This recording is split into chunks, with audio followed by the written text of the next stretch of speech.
नमस्कार सम्मानित साथियों, मेरा नाम है रामापाल और आप देख रहे हैं रामापाल ऑफिशियल यूट्यूब चैनल। यूपी में पंचायत चुनाव का रास्ता साफ, सीएम योगी ने लिया बड़ा फैसला। जी हां, उत्तर प्रदेश में अब त्रिस्तरीय पंचायत चुनाव का रास्ता साफ नजर आ रहा है। जल्द से जल्द उत्तर प्रदेश में त्रिस्तरीय पंचायत चुनाव कराए जाने के मार्ग प्रशस्त होते हुए दिखाई दे रहे हैं। उत्तर प्रदेश के मुख्यमंत्री योगी आदित्यनाथ ने एक बड़ा फैसला ले लिया है। तो चलिए बिना देर किए सीधा बढ़ते हैं अपनी खबरों की तरफ और आपको संपूर्ण जानकारी से अवगत कराते हैं। यूपी में समर्पित ओबीसी आयोग के गठन की बाधा दूर हुई। अब कब होंगे पंचायत चुनाव, इसकी भी चर्चा आज की इस वीडियो में हम करने वाले हैं। UP panchayat election latest update के बारे में आपको जानकारी दे दें कि यूपी में पंचायत चुनाव का रास्ता साफ हो गया है। योगी कैबिनेट ने समर्पित ओबीसी आयोग के गठन को मंजूरी दे दी है। अब रैपिड सर्वे के बाद चुनाव कराए जा सकते हैं। आपको बता दें कि उत्तर प्रदेश में त्रिस्तरीय पंचायतों के चुनाव को लेकर के आखिरकार अब बड़ी और निर्णायक बाधा दूर हो गई है। उत्तर प्रदेश के मुख्यमंत्री योगी आदित्यनाथ की अगुवाई में सोमवार को हुई कैबिनेट की अहम बैठक में समर्पित पिछड़ा वर्ग आयोग के गठन के प्रस्ताव को मंजूरी दे दी गई है। सरकार के इस फैसले के बाद उत्तर प्रदेश में पंचायत चुनाव कराने की राह पूरी तरह से अब साफ हो गई है। क्यों पड़ी नए समर्पित ओबीसी आयोग के गठन की जरूरत? इस फैसले के पीछे कानूनी और तकनीकी कारणों को समझना बेहद जरूरी है। दरअसल उत्तर प्रदेश में पहले से मौजूद ओबीसी आयोग का मूल कार्यकाल अक्टूबर 2025 में ही समाप्त हो गया था। हालांकि योगी सरकार ने इस आयोग के कार्यकाल को 1 साल के लिए आगे बढ़ाते हुए अक्टूबर 2026 तक कर दिया था, लेकिन कानूनी और संवैधानिक दृष्टिकोण से उस पुराने आयोग के पास समर्पित आयोग के अधिकार प्राप्त नहीं थे। दरअसल बात यह है, यदि कार्यकाल एक्सटेंड किया जाता है अर्थात आगे बढ़ाया जाता है, तो उस समय आयोग के पास सर्वे करने और आरक्षण प्रक्रिया को पूरी करने के लिए जो अधिकार प्राप्त होते हैं वह अधिकार प्राप्त नहीं रह पाते हैं। इसलिए आरक्षण संबंधी कार्य पूरा नहीं हो पाया। लेकिन अब योगी सरकार ने नियमों के मुताबिक ओबीसी आयोग अपने 3 साल के मूल कार्यकाल के दौरान ही आरक्षण से जुड़े सर्वे का काम कर सकता है। क्योंकि उसका मूल समय पूरा हो चुका था, इसलिए वह चुनाव के लिए वैध सर्वे करने के योग्य नहीं रह गया था। इस कानूनी पेंच को सुलझाने और हाई कोर्ट द्वारा पारित किए गए आदेशों का पूरी तरह से अनुपालन करने के लिए योगी सरकार ने कैबिनेट के माध्यम से एक बिल्कुल नए समर्पित ओबीसी आयोग को बनाने की घोषणा कर दी। अब आगे क्या होगा और कैसे शुरू होगी आरक्षण की प्रक्रिया, इसके बारे में भी आपको जानकारी दे दें। कैबिनेट से मंजूरी मिलने के बाद अब इस नए समर्पित ओबीसी आयोग के गठन की अधिसूचना जारी होगी और यह तुरंत काम पर लग जाएगा। यह नया समर्पित ओबीसी आयोग उत्तर प्रदेश के ग्रामीण क्षेत्रों में पिछड़े वर्गों की सामाजिक और राजनीतिक स्थिति का आकलन करने के लिए एक समकालीन यानी रैपिड सर्वे चलाएगा। इस सर्वे का मुख्य उद्देश्य उत्तर प्रदेश में अन्य पिछड़ा वर्ग के बारे में जनसंख्या के हिसाब से आरक्षण प्रदान करना रहेगा। इसी सर्वे से प्राप्त आंकड़ों के आधार पर ही यह तय किया जाएगा कि पंचायतों में ओबीसी आरक्षण कितने प्रतिशत और किन किन सीटों पर लागू होगा। हालांकि राज्य में ओबीसी वर्ग के लिए 27% आरक्षण की सीमा पहले से ही निर्धारित है, लेकिन उसे किस वार्ड या पद पर कैसे लागू करना है यह सर्वे रिपोर्ट तय करेगी। उसके बाद सरकार को रिपोर्ट सौंप दी जाएगी। अब आपको बता दें कि आखिर कब तक हो सकेंगे उत्तर प्रदेश में पंचायत चुनाव। तो उत्तर प्रदेश में ग्राम प्रधान, क्षेत्र पंचायत सदस्य अर्थात वीडीसी और जिला पंचायत सदस्य के साथ साथ ग्राम पंचायत सदस्य के पदों पर चुनाव होना है और तय समय के अनुसार अप्रैल मई के बीच में चुनाव संपन्न हो जाने चाहिए थे।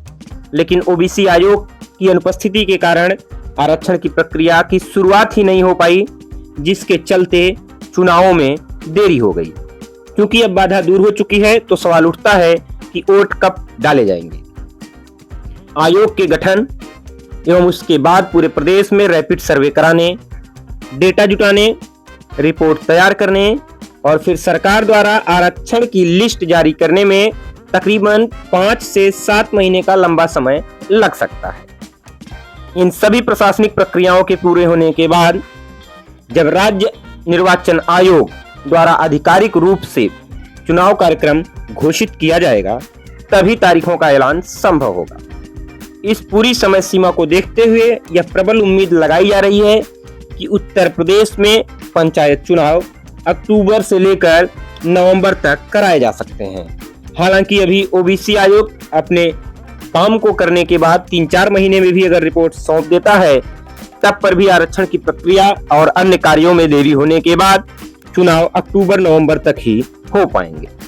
यूपी में पंचायत चुनाव का रास्ता फिलहाल अब साफ हो चुका है। योगी सरकार ने एक बड़ा फैसला ले लिया है।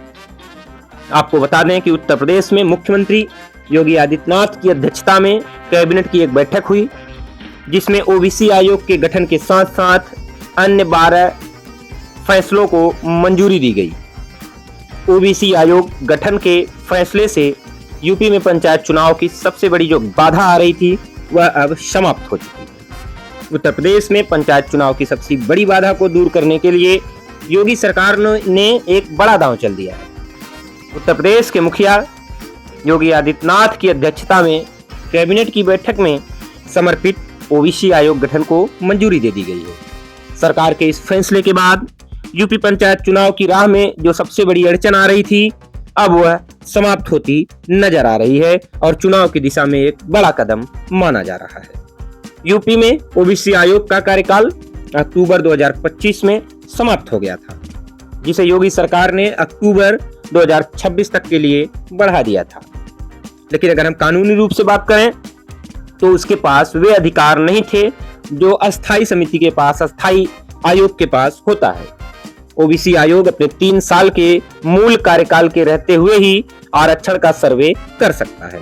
ऐसे में योगी सरकार ने कैबिनेट के जरिए ओबीसी आयोग के गठन का फैसला लिया है, जो अत्यंत अहम माना जा रहा है। ओबीसी आयोग के गठन के साथ ही आरक्षण की प्रक्रिया अब शुरू हो सकेगी। अब नया समर्पित ओबीसी आयोग उत्तर प्रदेश में पिछड़ों का रैपिड सर्वे करेगा और इस सर्वे के जरिए ही पिछड़ों की वास्तविक आबादी का पता लगाया जाएगा और उसी के अनुरूप सीटों का आरक्षण लागू किया जाएगा। इसके बाद ही उत्तर प्रदेश में त्रिस्तरीय पंचायत चुनाव संपन्न कराए जाएंगे। उत्तर प्रदेश में ग्राम प्रधान, बीडीसी और जिला पंचायत सदस्य के चुनाव तय समय पर अगर होते तो अप्रैल से लेकर मई तक में ही चुनाव संपन्न हो जाते, लेकिन आरक्षण की प्रक्रिया शुरू न हो पाने के कारण और समर्पित पिछड़ा वर्ग आयोग का गठन न हो पाने के कारण यह काम अधर में लटका हुआ था। लेकिन योगी सरकार ने कैबिनेट के जरिए ओबीसी आयोग गठन को अब मंजूरी दे दी है। सरकार ने यह निर्णय हाईकोर्ट द्वारा पारित आदेशों के अनुपालन में लिया है। सुप्रीम कोर्ट के साफ निर्देश हैं कि स्थानीय निकाय चुनावों में ओबीसी आरक्षण के लिए ट्रिपल टेस्ट की व्यवस्था अत्यंत आवश्यक है। इसके लिए समर्पित आयोग का गठन और वास्तविक आबादी का रैपिड सर्वे अर्थात समकालीन और कुल आरक्षण 50% की सीमा के भीतर रहे, यह व्यवस्था अपनाई जानी है। ऐसे में ओबीसी आयोग के गठन के बाद ही आरक्षण की प्रक्रिया शुरू हो पाएगी। जैसा कि मैंने आपको ट्रिपल टेस्ट क्या है इसके बारे में भी अच्छे ढंग से एक वीडियो बना करके समझा दिया था। अगर आपने हमारा वो वीडियो नहीं देखा है तो आपको इसी चैनल पर हमारा वह वीडियो भी मिल जाएगा। फिलहाल यूपी में पंचायत चुनाव का रास्ता अब कुछ साफ होता हुआ नजर आ रहा है, लेकिन जब तक ओबीसी आयोग अपनी रिपोर्ट नहीं सौंप देता है तब तक चुनाव का रास्ता कुछ भी क्लियर नहीं माना जाएगा। फिलहाल उत्तर प्रदेश में सीएम योगी आदित्यनाथ की कैबिनेट ने एक बड़ा फैसला ले लिया है। उत्तर प्रदेश में त्रिस्तरीय पंचायत चुनाव का रास्ता अब साफ होता नजर आ रहा है, क्योंकि उत्तर प्रदेश में अब कैबिनेट ने पिछड़ा वर्ग आयोग को मंजूरी दे दी है। अब पिछड़ा वर्ग आयोग यानी ओबीसी आयोग रैपिड सर्वे करेगा और रैपिड सर्वे के बाद उत्तर प्रदेश सरकार को अपनी रिपोर्ट सौंप देगा। रिपोर्ट के बाद ही उत्तर प्रदेश में आरक्षण चुनाव से संबंधित आरक्षण प्रक्रिया फाइनल हो जाएगी और चुनाव का रास्ता साफ हो जाएगा। फिलहाल इस वीडियो के लिए इतना ही। मिलेंगे आप सभी से एक नई वीडियो के साथ। Till then, good bye, thank you.